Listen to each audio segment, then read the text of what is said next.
Imagine being trapped in a city where every corner is a battlefield, every building is a fortress, and survival is a daily struggle. It's the dead of winter in 1942, and the fate of millions hinges on a single city, Stalingrad.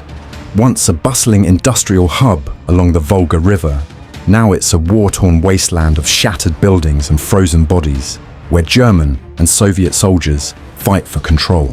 The Battle of Stalingrad was not just a turning point in World War II, but a testament to the brutal nature of modern warfare, where survival, more than strategy, determined the victor.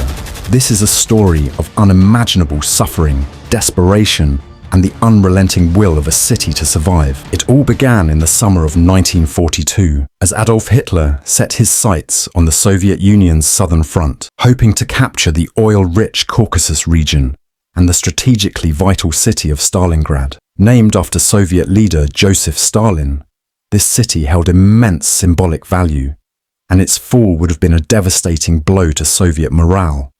For Hitler, Stalingrad represented not just a military target, but a personal vendetta. He wanted to crush Stalin's namesake city, solidifying his dominance over the Eastern Front. By capturing it, he believed the Soviet Union would collapse, paving the way for a Nazi victory in the East. The German offensive, codenamed Operation Barbarossa, had already seen significant success by mid-1942. The Wehrmacht had pushed deep into Soviet territory, and Hitler's generals believed that victory was within their grasp. Stalingrad was just another step toward final victory.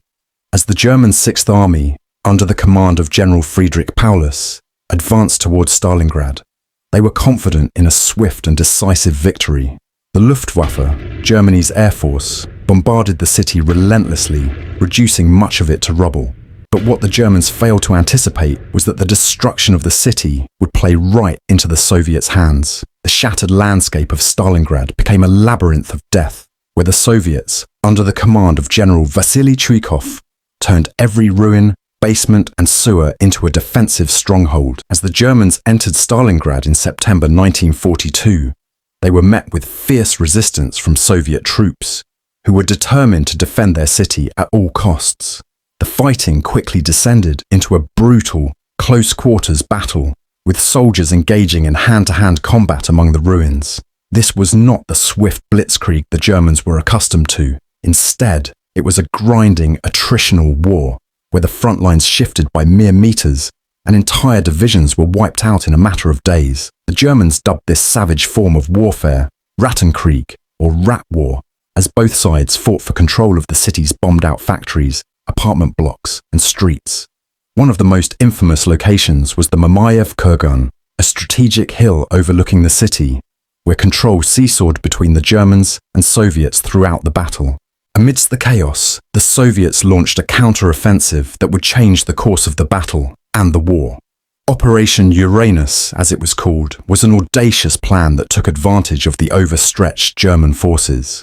While the Germans focused on fighting within the city, the Soviets concentrated on the flanks, which were guarded by weaker Axis forces, including Romanian and Italian troops. In November 1942, the Soviet Red Army launched a massive pincer movement encircling the Sixth Army inside Stalingrad. Suddenly, the hunters became the hunted. Cut off from supplies and reinforcements, Paulus's forces were trapped in a deadly winter siege, surrounded by over 1 million Soviet soldiers. What followed was a brutal test of endurance. The encircled Germans were starving, freezing, and constantly under attack. Temperatures plunged to -30 degrees Celsius, and soldiers were forced to eat horses, dogs, and even rats to survive. Frostbite and disease ravaged the trapped army, while Soviet artillery and snipers picked them off mercilessly. Paulus repeatedly requested permission from Hitler to break out of the encirclement, but Hitler, unwilling to admit defeat, refused. Stalingrad must be held at all costs, he ordered. As the weeks dragged on, the situation for the Germans became increasingly dire. Supplies were airdropped by the Luftwaffe, but they were nowhere near enough to sustain the 300,000 men trapped in the city. Meanwhile, Soviet forces were closing in, tightening the noose around the Germans. The Soviet High Command, led by Generals Georgy Zhukov and Alexander Vasilevsky, was determined to crush the Sixth Army and deliver a decisive blow to the Nazi war machine. By January 1943, the Germans were on the verge of collapse. They were out of ammunition, food, and hope. General Paulus, once a proud commander of Hitler's finest army, was now faced with an impossible decision: fight to the death or surrender. Despite Hitler's explicit orders not to surrender, Paulus saw no other option. On February 2nd, 1943, after months of relentless fighting, General Paulus and the remnants of his army capitulated to the Soviets. The fall of Stalingrad marked one of the most devastating defeats in German military history.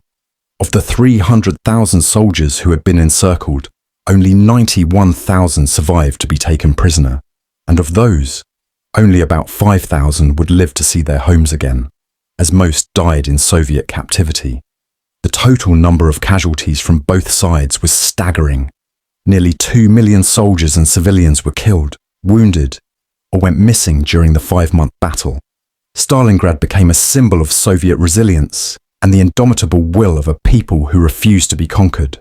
It was a turning point in World War II, and from this moment onward, the Germans would be on the defensive, retreating westward as the Soviet Union pressed its advantage all the way to Berlin. The psychological impact of the battle was profound. For the German soldiers, Stalingrad represented the shattered myth of invincibility. Hitler's confidence in his military was shaken, and the Nazi leadership was forced to confront the reality that their dreams of conquest in the East were crumbling. For the Soviets, the victory at Stalingrad was a rallying cry, a moment of national pride that fueled their determination to drive the invaders from their homeland. The battle also had far-reaching consequences for the war as a whole. The German defeat at Stalingrad weakened their grip on the Eastern Front and set the stage for Soviet offensives that would eventually lead to the collapse of the Third Reich. As we look back on the Battle of Stalingrad today, it's important to remember not just the military significance of the battle, but the human cost.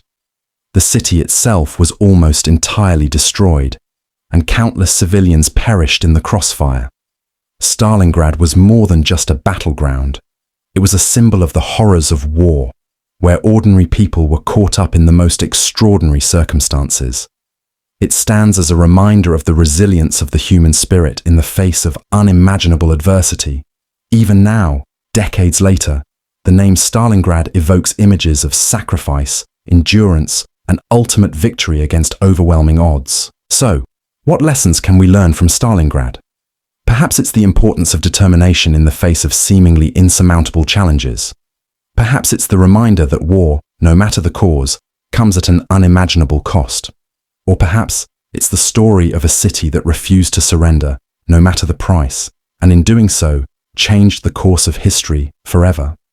Stalingrad was not just a battle, it was a testament to the human will to survive and overcome, even in the darkest of times.